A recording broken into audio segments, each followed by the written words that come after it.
Welcome to the Built on Air podcast. We are back with the new year. I need to share my screen.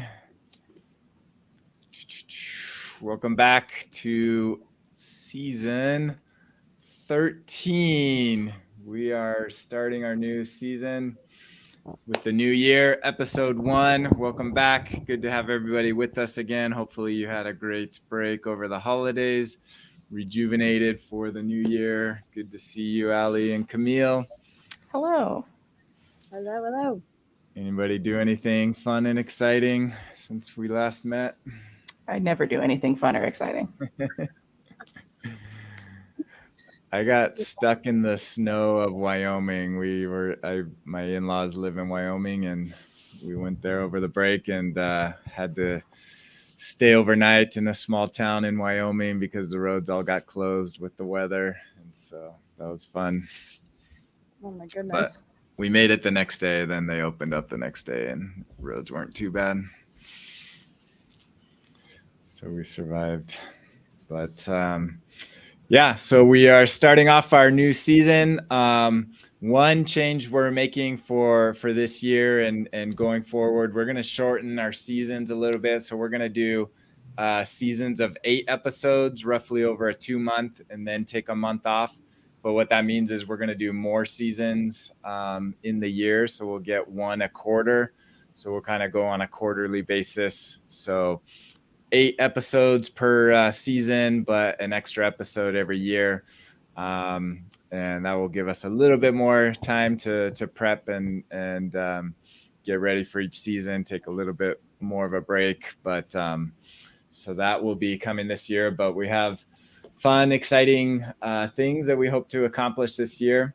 And we'll talk a little bit more about that in some further episodes. So I'll walk through what we're going to be talking about today. We always start our show with our Round the Bases, talking about what's going on. We've been gone for a few weeks, and so there's lots that happened since our last season. Then we will do a spotlight on Ontario, primary sponsor. And then I'm going to highlight one of Ontario's forms, and we'll do some fun, exciting stuff and showcase how to build some advanced forms. And then Camille's going to take it up a notch and build some even cooler forms using Make and custom HTML inside of Make. And then a quick shout out to join our community. And then Ali will round it up with some scripts on displaying editable values. And that will be our show. So we always start off with our Round the Bases. And we need to address the elephant in the room. Since we last met, there's a website. I don't know if you've all been to this website, layoffs.fyi. It's really just a redirect they use Airtable, and they track basically all the layoffs that are happening in the tech world. There are quite a few every day. There seems to be more companies adding, but back here on December 8th, there's an entry for Airtable. Airtable had a pretty massive round of layoffs, laying off 20% of the workforce, roughly 250 employees. So that happened after that. I think it was the week, our last show, right after that same week, I think it happened. Quite unexpected. How did you all take it? What was your initial reaction? What's your reaction a couple of weeks later? Definitely a bummer. Huge bummer. Always a bummer to hear about layoffs. That's for sure. They're coming more and more often nowadays. Definitely was really sad to hear. I knew a lot of the employees that were affected and hope they're doing well. Really sad stuff. Yeah, very unexpected. If you read all the TechCrunch, and I believe Howie put out the email that he sent to all the employees, they made that public, so you can read that on Airtable's blog, I believe. But just kind of heartbreaking, unexpected. I was chatting with a member of the Airtable team that morning, And it was interesting. I don't believe he knew at the time that it was happening, but he mentioned somebody else who was supposed to be on the call couldn't because of some emergency. And then like literally an hour later, I think the word got sent around. And unfortunately this person was part of the layoffs. And so I spoke to him like an hour before he found out. So it was pretty sad to hear. Camille, what was your reaction? It's very sad because obviously we use Airtable ourselves quite a lot, and there's some over the course of time when you use a product more and more, you meet different people who actually work for that company, and so I think we'd all had instances where we're like, oh, well, this person was very helpful in getting me whatever I needed to do, so I could use Airtable better, and then you see it from the other side and you just, you're disheartened on their behalf, especially since, some of the people that I know who worked at Airtable, I thought were very, very good at their jobs. And so I only hope that they find a different path forward that is beneficial to them and they can keep being awesome at what they do. Yep. There was some insights that Howie shared in his email that I thought were interesting. In particular, really doubling down on enterprise. I think he made that very clear in his email, and part of the reason for transitioning and some people leaving. There was actually 2 C-level executives that parted ways as part of this. So kind of a transition in focus. Just good and bad. It'll be interesting to see how that plays out. I do think there is value in making an open platform like Airtable that's accessible to everybody, and it eventually bubbles up into the enterprises through kind of an organic approach. So I hope they don't lose that aspect of their product and business. But what are your thoughts on kind of their focus and comments that he made? I think I was using Airtable just the other day for like very quick data cleanup. Like we have my obligatory one per season. I'm an urban planner, and we were doing a project where we're doing design standards that says in order to have a good building, you must select 3 items from this list, 3 items from this list, 3 items from this list. And we had accumulated those same lists over the course of my company being in business for something like 80 years. So I wanted to deduplicate those 3 different lists, and I just dumped them all into an Airtable and moved stuff around and did some filtering and all of that to help clean up this very simple thing that was never going to live in Airtable. I just wanted it cleaned up and then moved back into the Word file where it lives. And I had a moment where I thought to myself, what if I had to build this with SQL? Or what if I've been getting into Xano more recently. I really like Xano. There's no way I would do the same task in Xano, this very, very simple use case. And sometimes when I think of Airtable, I think of things like that. And sometimes I think of my clients who, send invoices and do contracts and all of these business things. And I think Airtable is sometimes better suited to the former and sometimes better suited for the latter. And if you push towards the enterprise level, you might lose the former, and that would make me sad. Yeah, I have to agree with that. I mean, it is important. I think it's a tough line to toe, right? Like as I've worked with more and more companies, I have seen a bigger push for, more features, more business-like abilities to come out of Airtable, which is good and it's needed. But I do think there might be a risk of alienating a larger portion of their customer base by focusing so hard on enterprise.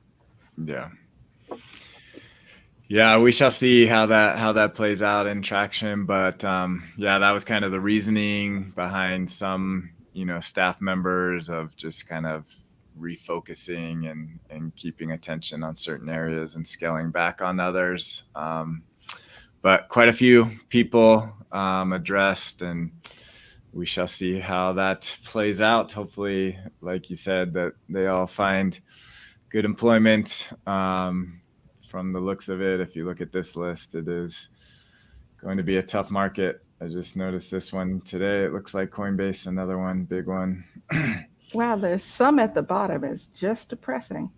Yeah, that is Uh, interesting. Oh, And that's not even all of them, because some of them, like this, doesn't have a number.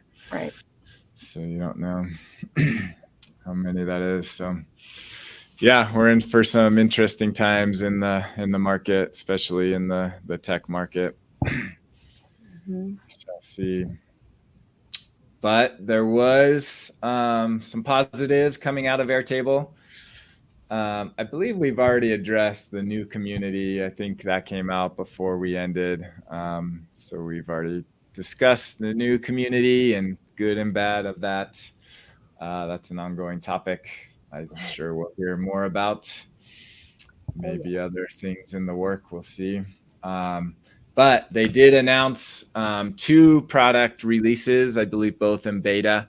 So this first one is a sync API, so more on the developer side. Anybody want to explain this? Have you looked at this? I forgot it happened, so I'm not the one to explain this one. Yeah, it basically is it allows you to use an API. So there's a new endpoint that you can push data to it and kind of provide a mapping, and it will update or create if that field exists. So it's kind of a bulk update feature, but it supports up to 10,000 rows. And 2 megabytes per request, rate limited.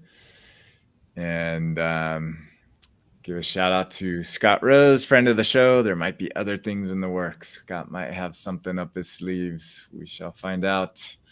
We'll definitely have him on in the future to share with anything he's got cooking. So so with this one, this could be interesting. We'll see. We might explore this for backups to help sync backups back in if needed. So this is something we're looking at. Definitely. So do you think, would it be safe to like compare this to like an automated version of the CSV import extension?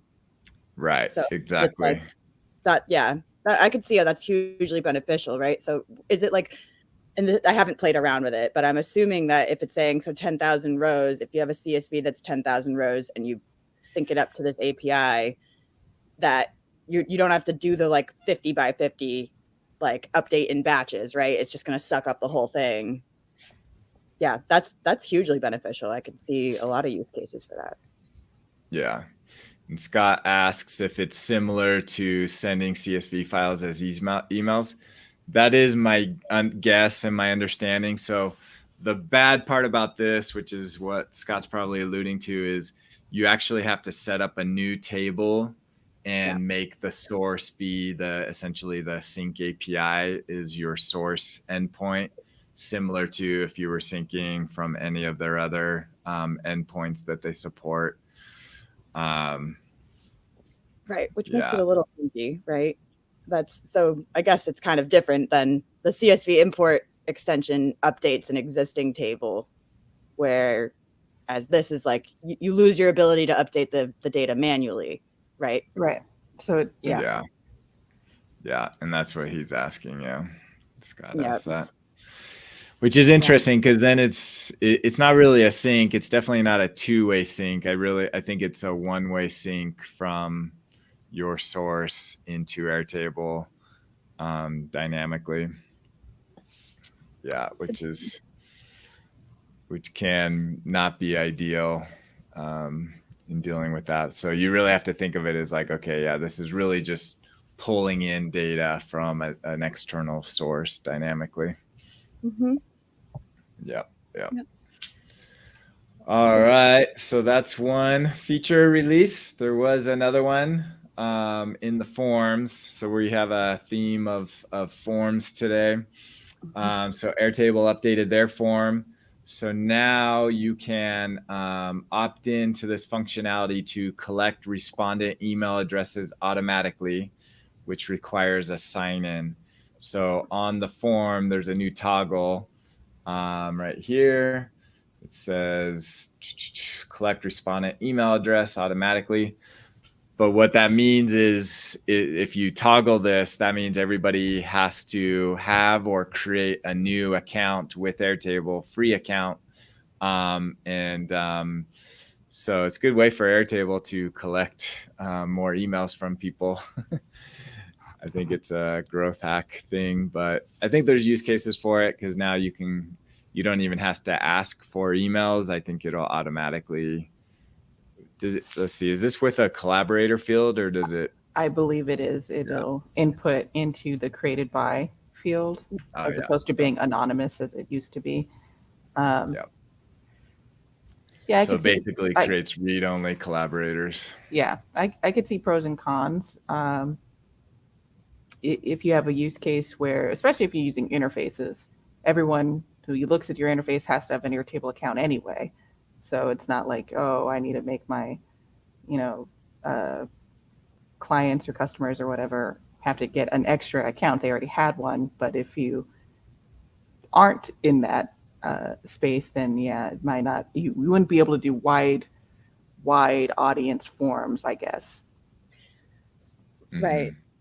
I kind of see this as more of an internal tool. I don't think I would use it as an external feature, right? Because I think, just like what you said, I think some people might be like, I don't want to sign up for another thing. But if you're already using it internally, that's a huge benefit to be able to see instead of anonymous for the form submission, like because that gets annoying if you are using forms in an internal sense. Yeah. Yeah, definitely. So yeah, and this is what it looks like if they come to it. It requires them to log in or create a new account. So yeah, it's good if you want everything inside of Airtable. So that is cool. Oh yeah, and Jan Databaser, he actually noticed this a month or two before this announcement, and he kind of talked about using it to create a mini portal solution. So if you read his post here that he links to, it's a good way to kind of create a portal system. All right, moving on. This one is just kind of a general web article that might be worth a read. Actually, it's a video, but they summarize it in this article. So Howie spoke at a recent SaaStr event, which is a big B2B software conference, and lays out his what he's doing and what Airtable is doing to move up market into the enterprise. So interesting tidbits. And you can see that I think the interview happened before the layoffs, although it was published after. But I believe it took place before, if I'm not mistaken. So, but one thing I thought was interesting, he says, choose your competitors wisely. And he talks about specifying like what market you want to play in and who you want your competitors to be.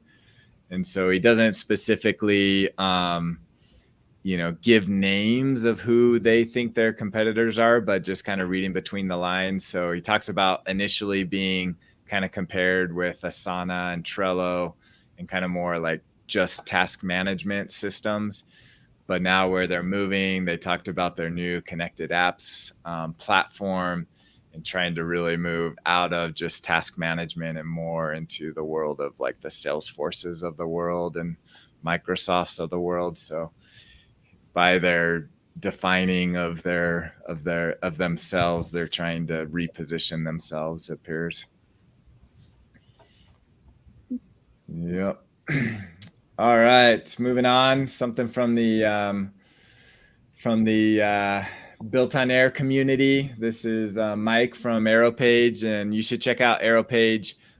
He's building some cool apps, and right now a lot of them are free to use. I don't know if that'll always be the case, but there's some cool stuff at his website at AeroPage. But he showcases this video. I won't open it, but basically talks about how you can automatically pull or paste attachments into the attachment field. So not just pull, but if you wanted to pull up a, if I were to add an attachment field, if you like copy an image and you want to paste it, you can't just paste it into here and you can't paste it into here.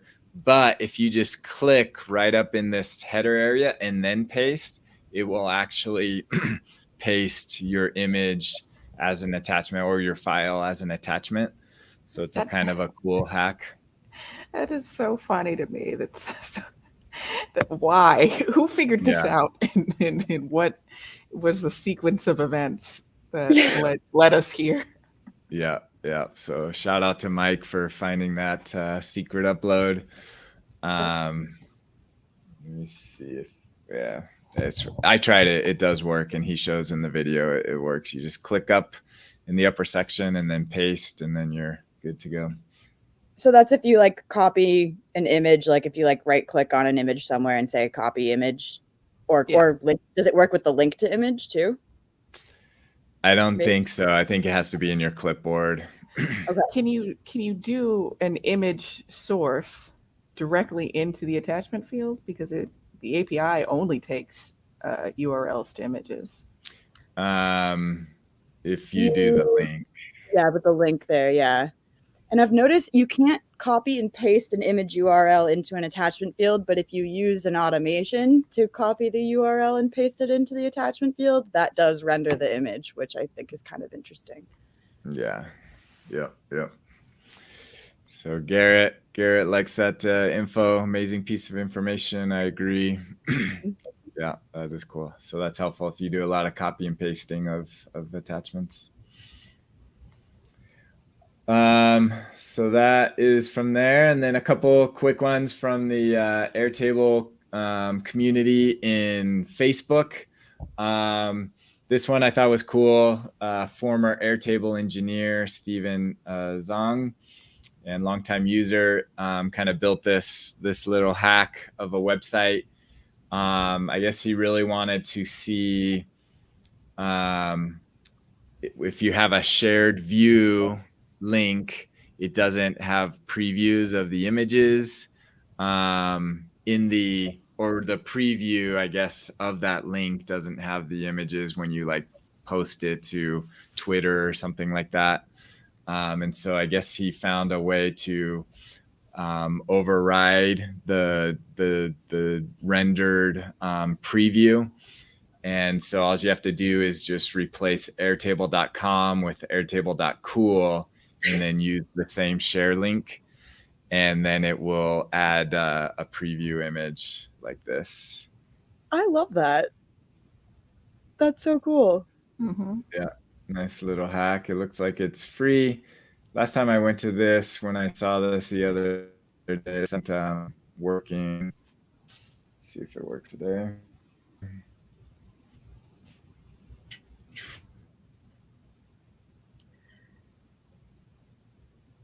Slow.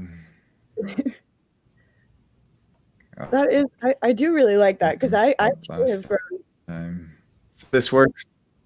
Oh, yeah. I was just gonna say I get frustrated too seeing just the like organize everything on Airtable. Like that's all the image says usually when you share it anywhere. Yep. Yeah, on Twitter, I was noticing that a lot of people sharing, a Twitter shared view, and it just always says Airtable. Yeah, love that. Yeah, Garrett. Yeah, we should do a segment on all the cool hacks. We try to showcase these whenever they come up, but cool stuff going on. All right, last one from the Facebook community. Chris Dancy made an exciting announcement. I think there's more information coming, but there is a date for the next Dare Table. and it's going to be in San Francisco. And the dates are, this comes up, May 17th and 18th. So mark your calendars, May 17th and 18th. All three of us were there, right? Yeah. Yep. Yep. We were all there in the first one. So I don't know. Well, the if first we'll all be there in-person for this one. next one. The first one. Yeah, the first one was digital. Second one was in person in Austin, Texas, and now the third one is going to be in San Francisco. And fun fact, even though I'm born and raised in California, I've never been to San Francisco. Wow. So yeah. Yay. All right. Now we got a reason. You can watch the video of after Kavan. I know, Camille, you're in this one. Ali, I don't know if you're in this one as well. I am. Scott is amazed that I've never been. I don't leave the house. I often refuse to on principle. Yep. So this was a cool event. It's just awesome to see people in person. You saw kind of everybody. So shout out to Chris and Ben, if Ben's involved on the next one. Yeah, excited for that. I love they just go to wherever Airtable is located. Last time it was in Austin. Airtable has an office there, and now we're going to their headquarters in San Francisco. Yay! And then we'll go to New York. Yep, that's right. That'll be good. So exciting. So mark your calendars. Maybe we'll do a show from there. We talked about that last time. Didn't happen, but maybe this is the year we do that. We're having too much fun. All right. Yep. Any other exciting news Airtable related that we didn't touch on? Can't think of any. Okay. All right. Let's move on. So a quick shout out to OnToAir, our primary sponsor. I won't talk too much because of the next segment. We'll actually dive deeper in, but OnToAir is an all-in-one toolkit to run your business on Airtable. It's a suite of apps that help you do more with your Airtable environment. If you're running your business on Airtable, you definitely need to check out OnToAir and augment what you've already got going in Airtable. So with that, our first segment is a deep dive into our OnToAir forms and how they work. And I'm going to showcase that. And the reason why I wanted to do that is I want to do some predictions for 2023 on what's going to happen with Airtable, the Airtable ecosystem. What are your predictions? So, well, I am historically bad at this. So let's see how I do. So while I'm walking through this, I'm going to post a link to the comments. And anybody that's listening live, we'd love to get your predictions. Feel free to fill out the form. Camille and Ali, you can fill out your form as well and put your predictions in there. And so I'm going to walk through how I built this form and add some tweaks to it. So the main thing that you like to do in forms is create or update records. OnToAir Forms allows you to update existing records or create new ones. In this example, we're just creating new ones because we're just creating new predictions, but we could make it to where you can go back and edit your predictions if you wanted. And so we'll walk through that. So the first thing that we do is we basically, if I were to go through this process again, you just create a new one. You'll connect your API connection to Airtable. Then it will display the list of your bases that you have access to. Select your base and your primary table of where you're going to be saving your submissions to when the form is submitted.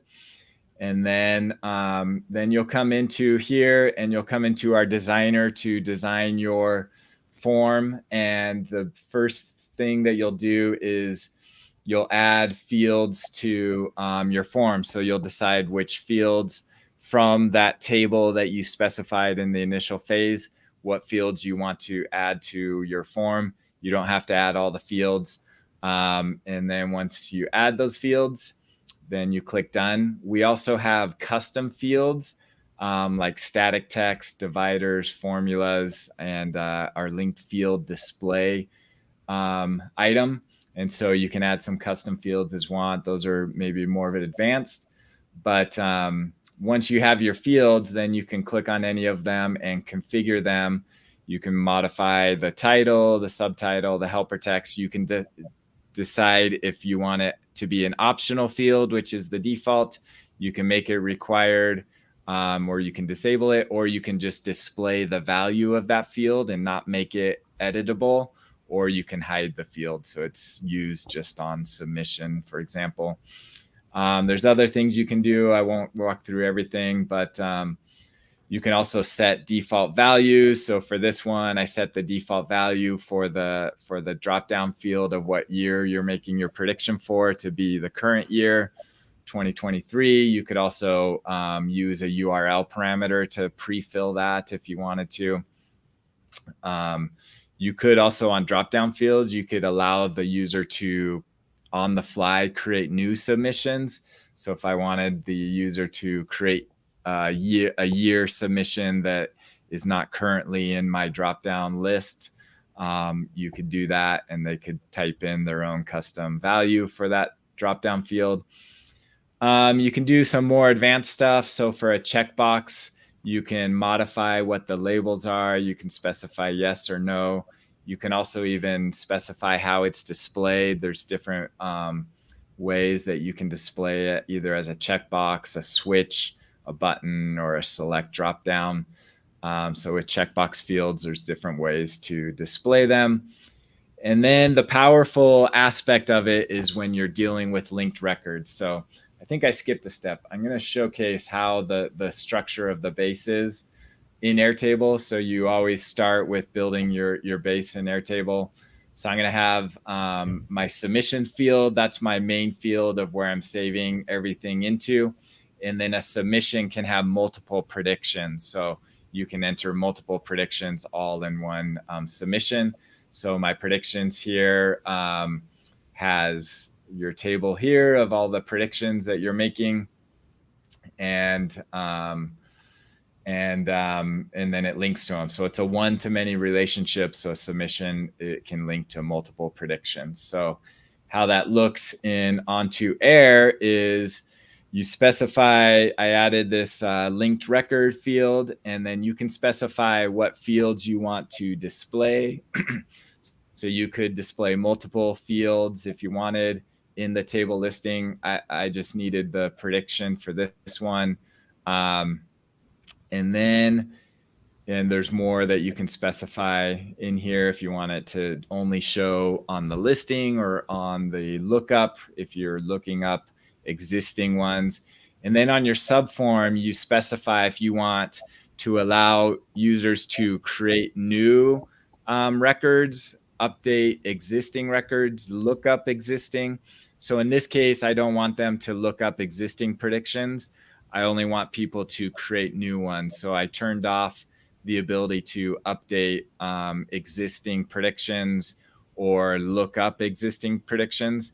So there's only the ability to create new ones. So if I look at the preview, there's only going to be a create new button. If I toggle these on, then there will be other buttons to look up or edit existing items in there. And then I'll come into here and I want to manage my subform. And so this is where you specify when you're creating a new record, whether what fields you want on that subform that gets created. And so you can configure this subform, and you can actually have subforms within subforms. So you can have multi-tiers of linked records, multiple tiers down the road. So it actually is unlimited. I probably wouldn't suggest doing more than 3. It kind of gets unwieldy to try to manage that. But in theory, you can have inception going on where you can actually have links going back to the parent table. So you can get as tricked out as you want to with your inception of linked records. And then there's other things you can specify. If you allow for looking up existing records, you can specify how to search for those records, how to filter those records that can be added. So lots of amazing stuff that you can do with that. So Scott says rename it to Ontaire Inception. I like that. Okay, so now we have our form, all our fields configured. I've made a couple required.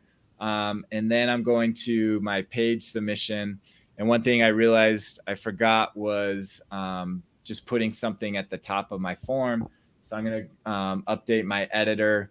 And this is Markdown. So it provides you the Markdown syntax as well as the display of what you want, of what it'll look like. You can actually specify and just deal with the preview mode or just the editor mode. I like the split mode where you kind of see both. So I forgot to put something at the header, so we'll just keep it simple, but you can do anything there. And then now, if I open it up, it should show my new header that I added. There we go. And so now you enter your form, and now this is what the form looks like. Enter your name, value, year. Little marketing will let you know if you're about onto air. So quick yes, you're interested. And then here is where you create your prediction. So you click on this, and then this is a Markdown editor because it's a rich text field. So it has Markdown support and has this header to help you do anything in Markdown you want to do. And so now you can enter your prediction of what you want it to be. Click add, and then that will add it here. And then once you submit your form and have everything submitted, you'll get the submission page. You can also modify the submission page of what that looks under the page settings. You can specify the text that you want it to display. You can also add some buttons to create a new one or go somewhere next if you want to take them to another form or another website. So lots that you can do on here. So with your predictions entered, let's take a look. Let's see what kind of predictions we've got. So let's see here. Okay, so my testing take over the world. Airtable is going to. The prediction I had is Airtable is not going to hit their launch date for their connected app platform. They said Q1 last year. I think with the layoffs, I don't think that they're going to make that. So my prediction is the vision of their connected apps, and they had some specifics as part of that. I don't think that's going to make it for Q1. Ali says Airtable will be more ubiquitous than Excel and Google Sheets by 2025. All right, so I'm going to keep track of these. That one is yet to happen. It's a little subjective, but yeah. All right, Camille says interfaces will allow conditional visibility of elements, including containers based on the current user or record data. Example, display chart if count of linked transaction is greater than 0. Very specific. Yeah, it's needed. It should be there. They already have conditional visibility in some aspects, like, oh, you can only see certain records will only appear in a list if they meet certain criteria. What I want and what I think they'll add, because it's relatively easier than that, is just don't show this thing at all if certain conditions are met. Yep. Yep. Necessary. And your second one, form views will get a similar but simplified layout engine as interfaces, allowing fields to be placed side by side. I don't like that one because that competes with forms. But that would be good. That would be good. The form things inside of interfaces let you put fields next to each other. And I'm like, well, this seems like a gimme for form views. But of course, we talked about this in previous seasons. When new features get added, their code base is newer than the older aspects of the product. Like form views have been there forever. So I think they would have to do some other adjustments under the hood in order for that to work. But anyway, that's, I don't know, sometime in 2023, maybe. Yep. We shall see. So yeah, you out watching live, or if you're watching a recording of this or listening, we have a link in the comment section Want to hear your predictions. I'll collect these. Maybe we'll share some more in a future episode, and we'll kind of track them, see whose predictions come to pass. And so yeah, hopefully that showcases the power of what you can do in OnTair Forms.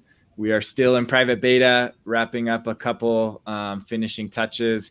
Hope to go out of private beta this month or next, and but we do have people using it in production, seeing some amazing results.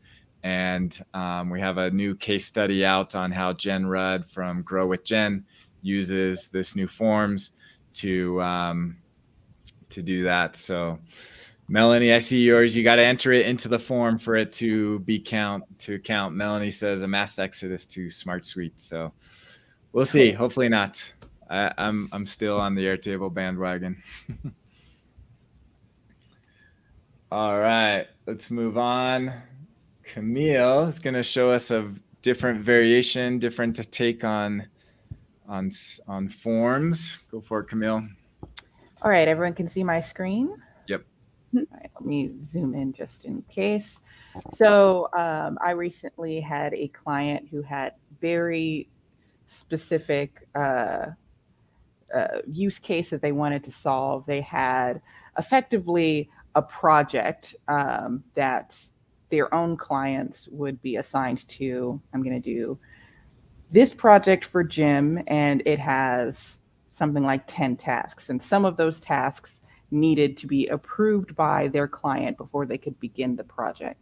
And what they wanted was to send in an email a link to a form where the client would just see the name of the project at the top and then list every task that requires their approval, and then them to click a checkbox next to each of those tasks and then hit submit. When they submit it, anything that they checked off would be marked as approved in Airtable.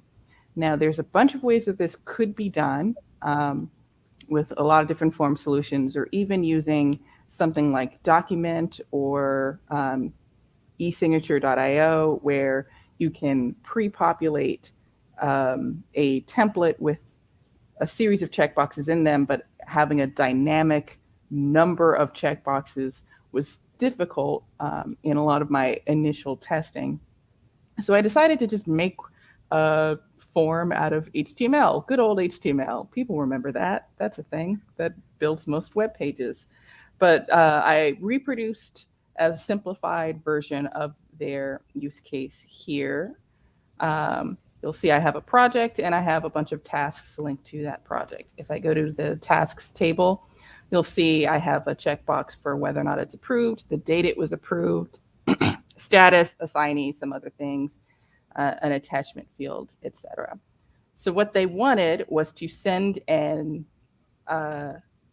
link in an email. I'm not going to go over the automation because it's very simple, but effectively this link would be pasted into an email. They'd be able to click it, and then they'd be presented with this. What we're looking at right now is a page created using Make, the artist formerly known as Integromat, that displays this table of all of the linked tasks for that project.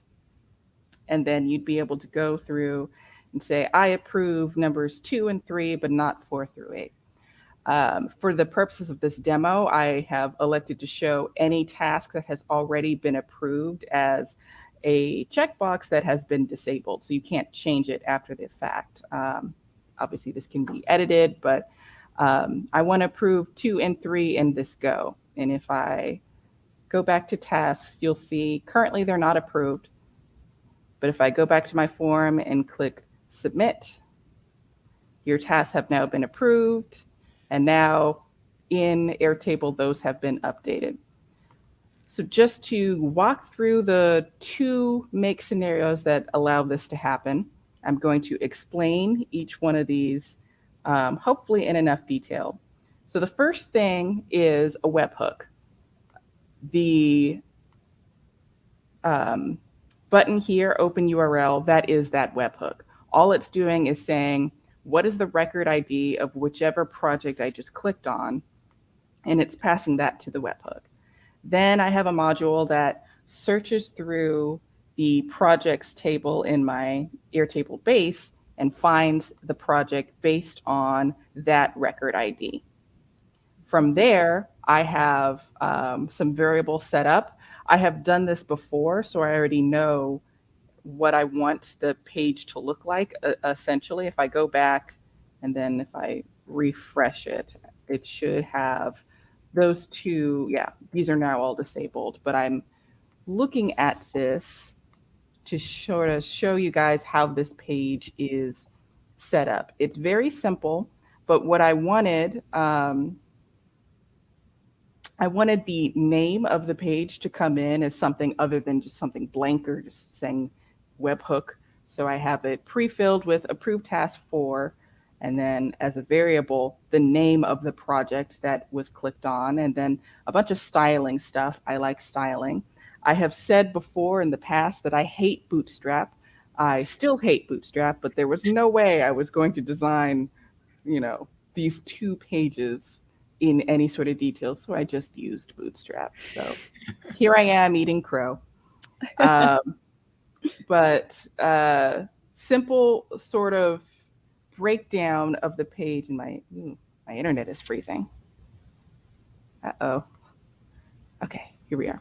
So it's a simple page. This is just a regular old table that through the power of you'll see there's a lot of things nested inside each other. Here's the table. This is a regular table, but what Bootstrap helped with was making it display very nicely on the page. It's also semi-responsive. So on a phone, you would scroll to the right to get to the other columns of the table so it would fit. Other things that I use from Bootstrap are things like badges. So the 5 pending tasks, you'll note 8 minus the 3 approved is 5. Using their badges class, it just made it very, very easy to sort of set up in this way that I have it. So at the start of this scenario, I have one variable that's putting together the page header that is linked to the Bootstrap style sheet, name the page, approved task for, name of project, and then set up all of my containers. And then another one for page footer, which is just closing all of the HTML tags that need to be closed. Then for each task that is linked to my project, get the task record. If there are any attachments, split the attachment field. Attachments are arrays, even if there's only one attachment. What I wanted in this form was to have them appear as a list where you can click on each one and then get the link to the image. Side note, we know that the images to the, or the URLs to the images from attachment fields will expire after some number of hours. Because this webhook is being fired every time you click on the link to open the form or to refresh the page, I think I'm okay. I think it's getting a fresh URL. I don't know. I haven't tested, but the odds that someone's going to be looking at this page for for more than 3 hours, I think is slim. So I've elected to ignore that possible hiccup. But I'm vocalizing it now in case you're following along and you want to use this for some other use case. So essentially build a little URL to each attachment, if there are any to begin with. Then compose a table row. So if you know how to build a table in HTML, you'll know that you'll need one tag for the row itself and then another tag for each cell in that row. And it's just pulling in all of my variables from the current task itself. Then assemble all of those rows into one giant text block. And then I have another module that composes the form itself. So just some introductory text above it, the form itself. The action of the form is to submit this form to a different webhook, and I'll go over that in a second. And then it just displays the form, including the header rows up at the top. And then all said and done, I have assembled my page header and my page footer, which I did before.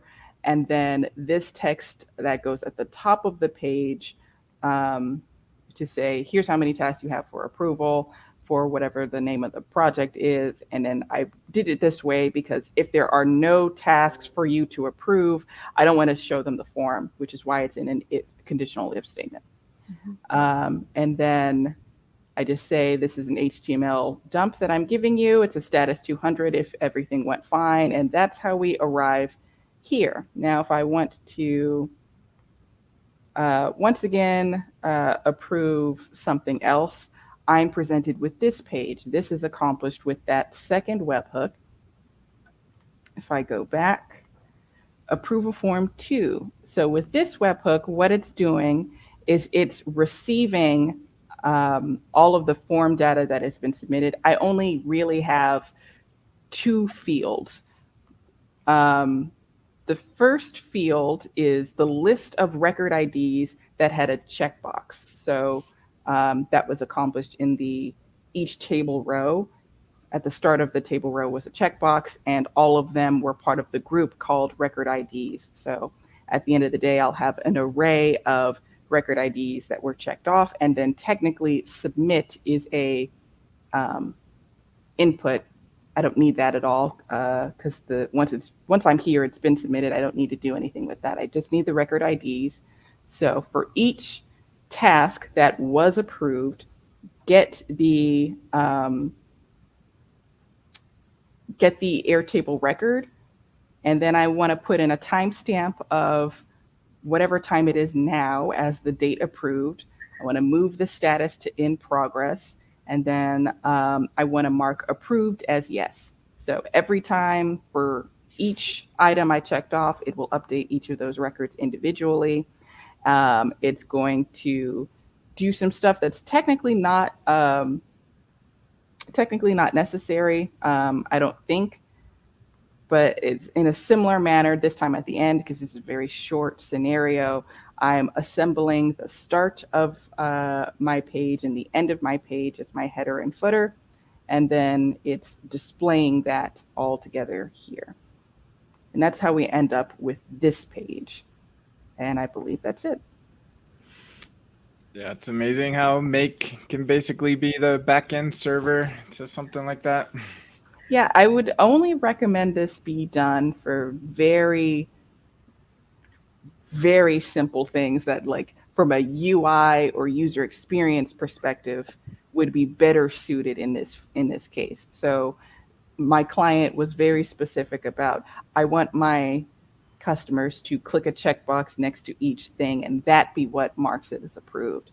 Mm-hmm. And so the closest I could get to their vision was to do this. But if you have a complex form, use a form solution, like on air. Yes. That is incredible, Camille. Like, that's right. Very cool. Awesome. Thank you, Camille, for sharing that. Last question. How was the orange chicken? That's what was on the receipt that you shared. Oh, it was fine. I forgot when that's from. I wanted to demonstrate what it would look like if I had an attachment, and that was the first image I had in my reel. And I was like, I don't know when this is from or why I have this receipt, but here it is. That's perfect. Very cool. All right, we'll continue on. Quickly, before we move to Allie's last segment, a quick shout out to the Built on Air community. We'd love to have you join us if you're not already in there. And we have a goal to get to 2,000 members of our community. So tell your friends, join everyone that's not already in our community. We'd love to have you. We have a very active Slack community, and join us at builtonair.com/join. All right, our final segment, get into some scripting with Allie. There you go. All right. So this is a fairly simple use case that I came across the other day. It was not in this base, but I have a base that I've been working through, trying to do some deduplication and or just try and clean up a lot of records on a table. So I've got this empty row here, and it looks to me like it's pretty empty, right? There's a unit number, but I can't see any other fields filled in here. But if I've got a lot of fields on this table, and a lot of them are editable, some of them are formulas, of course, or roll-ups, but I don't want to spend the time to like create a view, unhide all my editable fields to just see if there's anything important on this record. And even if I did do that, then there's, of course, a chance for user error, right? I could scroll across the entire table and have all my fields unhidden, but I still might miss something that this record has as part of it. So I wrote a pretty quick script that I'm just going to just show from the start here. And the purpose of this script is to be able to pick a record, and it's just going to go through all of the field values for that record and display to you anything that's editable. And of course, this could be adjusted to show, just all the fields. Like maybe you want to just get a one-page summary of all the field values for a record, and that's not a bad use case either. But in this case, I took it a step further and got rid of all of the fields that are calculated, because I only care about things that are inputs on this record, right? If it's linked to something else, then that counts as also an editable field. So I would see that field value as well in this script. Just to go over really quickly from the very top, I've just got script settings where I'm defining the title and a short description. I've written this script so that we know what the active view is and the active table for the user. So that way, when I click run, it's just going to prompt me to pick a record from this view that I'm already on. So I can actually show that quickly. So you can see here that these numbers all correspond with what's there. If I were to filter this down to where stock contains 1, 2, 3, I'm going to now see only those 2 records as my options here. So just a quick way to whittle down what we're looking at here and get the user to the record that they're actually looking at on the screen very quickly. So it gets the table based on the current table ID that we're on, and then the view based on the view that we're on using this cursor object that Airtable gives us. Then we're prompting the user to choose the record from that view. And then we go and determine what field values we have, or excuse me, what fields are on that table. And I'm pulling out just the editable fields, as well as any fields that might have to do with the metadata of that record. So it might be helpful to see, when the record was created, when it was last modified, who it was created by, excuse me there, etc. So I purposefully am pulling out these calculated fields to be able to display for the user, because they might be helpful in trying to get to the bottom of what this record came from. Then it just loops through all of the fields and pushes any present field values into an array that could be displayed ultimately in a table. And that gets returned up here. So we're displaying all of our metadata first, if there is any, and then all of the fields with values. So if I choose that first record at the top here, so you can see here it's showing, I could, make that look display prettier a little bit, but I haven't gone that far yet. But now I can see here, I do have a notes field that says, don't delete this record. So I know I don't want to actually delete this record for whatever reason, right? Whereas if I picked something else, I can see, hey, this is actually something that's being used and has a lot of values on it. So I probably shouldn't delete this record. So yeah, very simple, just a nice, quick, easy way to be able to see everything that a record is touching in that one table. Even just to use that as a quick way to see a vertical view of all the fields, like even that's handy, because sometimes it's having to scroll all the time. Exactly. Yeah, and you could quickly get rid of, if you wanted to show all of the fields, then, you could just just tweak this line so that it's only returning all the fields and not filtering out the computed ones. Right. Awesome. That is a cool script. Thank you, Ali, for sharing that. Thank you. We are right. Includes the first episode. Many more to come. Be with to have any guests that have something cool to share with the community.